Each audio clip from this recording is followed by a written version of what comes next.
Yo, what is going on, everybody? Gabriel Santos here. Today's video, we're going to have a discussion about what is your main pain point when it comes to your weed use, right? So I've been kind of scrambling my brain with this channel and with, you, the viewers, trying to get a sense of what kind of videos, in this case about weed, would actually be most helpful. And the one thing I need to know more of is what are your guys' main pain points when it comes to your weed usage? And so I would really appreciate if you guys leave in the comments down below as we go through this list, as we go through this video. You can reflect on your pain points in the comments below, and I can give you even more detailed videos and content, okay? So let's first, let me just run through this list. It'll start to resonate with you already. Some big pain points with weed might include wasting time, wasting money, feeling depressed, feeling like you have low self-respect. Maybe your social life is heavily tied to marijuana use. So it's like, okay, well, I can't quit because then I'll lose my friends. Maybe you're not driving with the smoke piece of it and the health. Like you can feel that this is not good. Maybe you're in some kind of pattern of, you smoke first thing in the morning and that doesn't really get you going. You see the ashes in the ashtray first thing in the morning. You're like, oh my God. Then you're eating like shit, and then your sleep is kind of whack, and then that kind of whole vibe of health and smoking. Maybe your biggest pain point is this feeling of like you're rotting, right? You're just kind of like numbing, and you're super escaping, and you're avoiding, and you're just watching your life kind of pass you by, and that's your deep pain point, right? You're rotting. And so I think even with that list alone, little quick bullet point list, you can get a sense of what this video is about. And so it might seem obvious, but the point of pinpointing the pain point, God, that's a lot of point, is to identify what really is conflicting for you. And it might be some combination of all those things. But the hope is that by being clear and having more clarity on what your actual pain points are, you can begin to modify your usage so that you can align with yourself and your values. And that's a key word for this video, is your values, okay? Because for example, as I shared in a previous video, unfortunately when my dad got diagnosed with lung cancer earlier this year, that actually was a catalyst for me to stop smoking and vaping.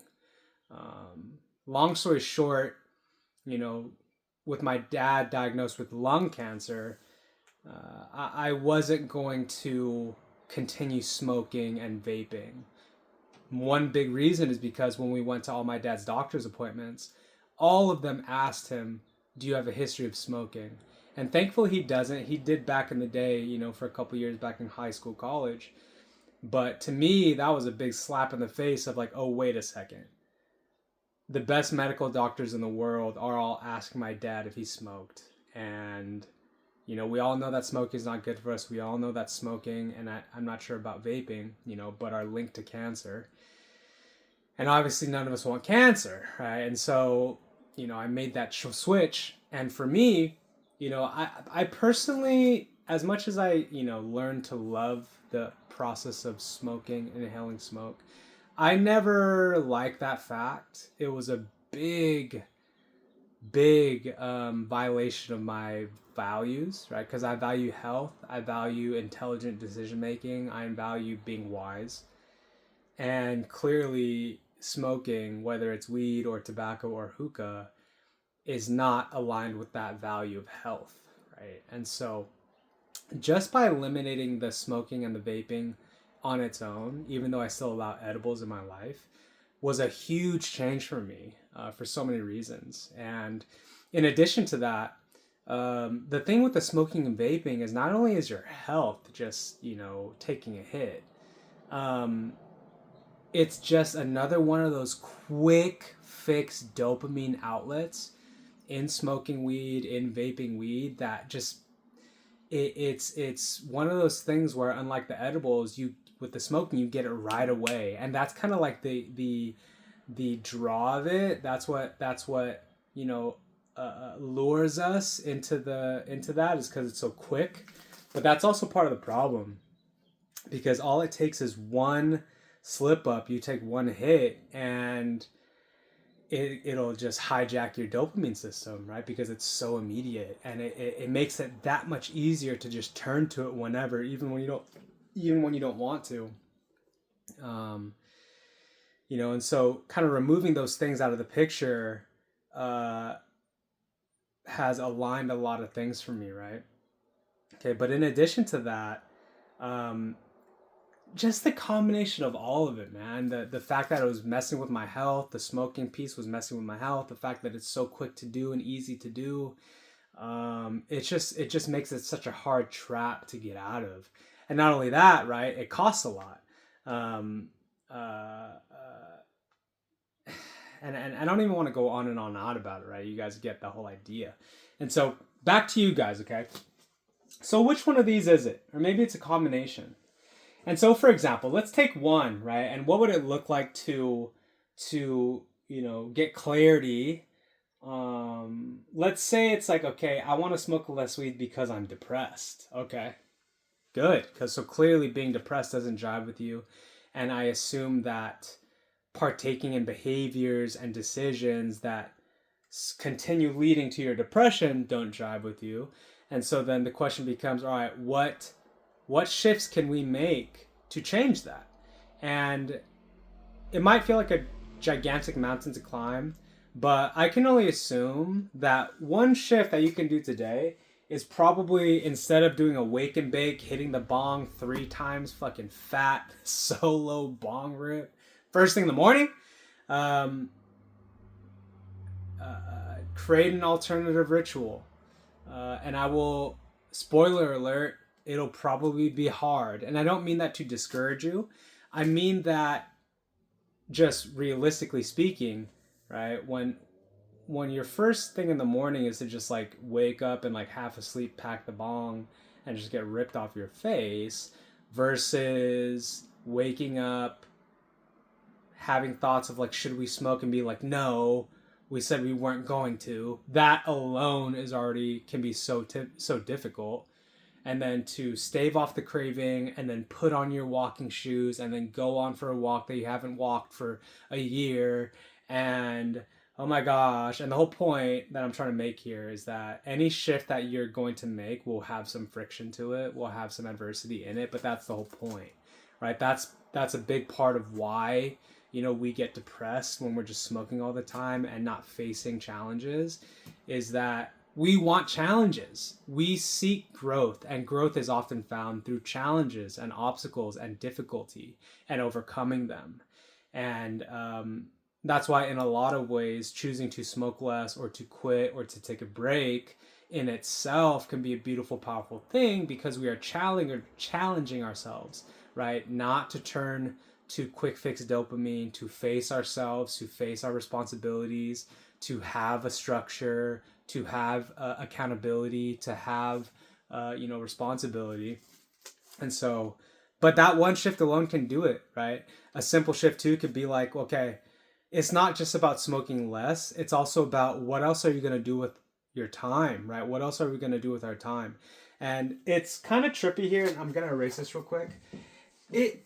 And again, I'm kind of going down the track of people whose main pain point is like they're rotting away.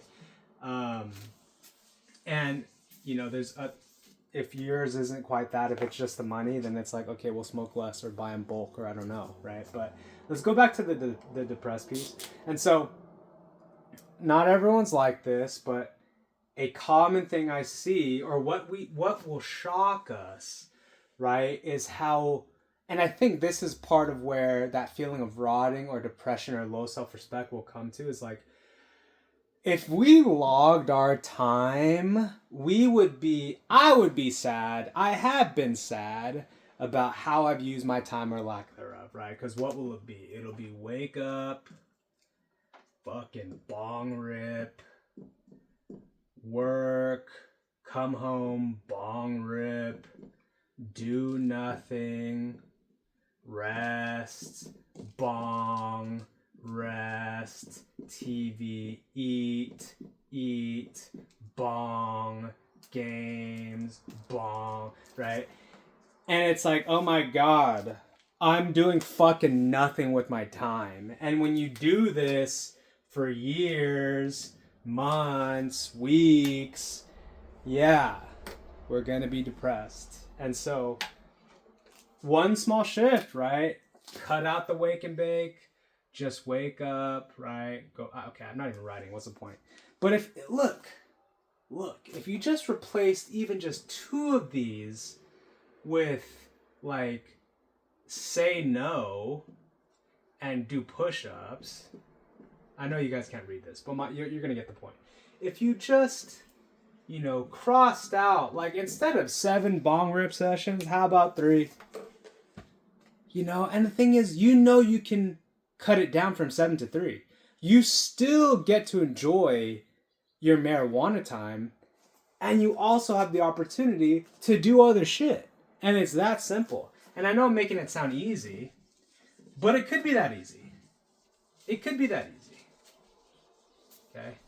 And my whole point is not to like encourage you guys to like smoke weed when you can. What I'm really just trying to do is help you guys get clarity on what are your actual pain points. And then you can begin to address those pain points, right? So I'll leave it at that for now. I hope to see people's comments in the description. See people's thoughts in the comment section. Please share what are your pain points. And if you're someone who wants one-on-one coaching to have more clarity and have more support and maybe figure out what is your pain point and maybe help you figure out a game plan to help you address your pain points so that you can actually make changes that resonate with you and actually align with you and your values. Please reach out to me. I will leave the links in the description down below. But other than that, y'all, I hope this video found you guys well. Until the next one, see ya. Peace.